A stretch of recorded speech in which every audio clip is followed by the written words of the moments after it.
জুলাই স্মৃতি জাদুঘর বাংলাদেশের মানুষ এবং অনাগত ভবিষ্যতের জন্য এক বিশাল সম্পদ ও অনুপ্রেরণা, এমন মন্তব্য করেছেন জাতীয় সংসদের স্পিকার অবসরপ্রাপ্ত মেজর হাফিজউদ্দিন আহমেদ বীর বিক্রম। সকালে রাজধানীর শেরেবাংলা নগরে জুলাই স্মৃতি জাদুঘরের নির্মাণ কাজের অগ্রগতি পরিদর্শন শেষে সাংবাদিকদের ব্রিফিংয়ে এসব কথা বলেন তিনি। স্পিকার বলেন, এই জাদুঘর মাফিয়া শেখ হাসিনার শোষণ ও লুটপাটের বাস্তব চিত্র তুলে ধরেছে। এর মাধ্যমে তার কৃতকর্ম জাতির কাছে কলঙ্কিত হয়ে থাকবে। নান্দনিকভাবে জাদুঘর নির্মাণের উদ্যোগ নেয় অন্তর্বর্তী ইউনূস সরকারের সংস্কৃতি মন্ত্রণালয়কে ধন্যবাদ জানান স্পিকার। আর সংস্কৃতিমন্ত্রী নিতাই রায়চৌধুরী বলেন, জুলাইয়ের মধ্যেই জাদুঘরের কাজ সমাপ্ত হওয়ার পর সবার জন্য উন্মুক্ত করে দেওয়া হবে। এর আনুষ্ঠানিক উদ্বোধন করবেন প্রধানমন্ত্রী তারেক রহমান।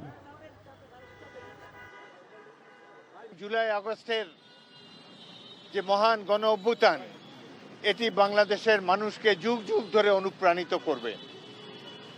এখানে শহীদদের লেখা কয়েকটি চিঠি আছে। যাদের বুক পকেটে এই চিঠি ছিল, তারা তার বাবা মার উদ্দেশ্যে চিঠি লিখে গিয়েছেন যে আমরা স্বৈরাচার বিরোধী আন্দোলনে গণতন্ত্র প্রতিষ্ঠার জন্য শহীদ হবার জন্যই রাজপথে এসেছি। হেসে হেসে তারা মৃত্যুর মোকাবেলা করেছে, জীবন দিয়েছে, তাদের বর্তমানকে উৎসর্গ করেছে জাতির ভবিষ্যতের জন্যে।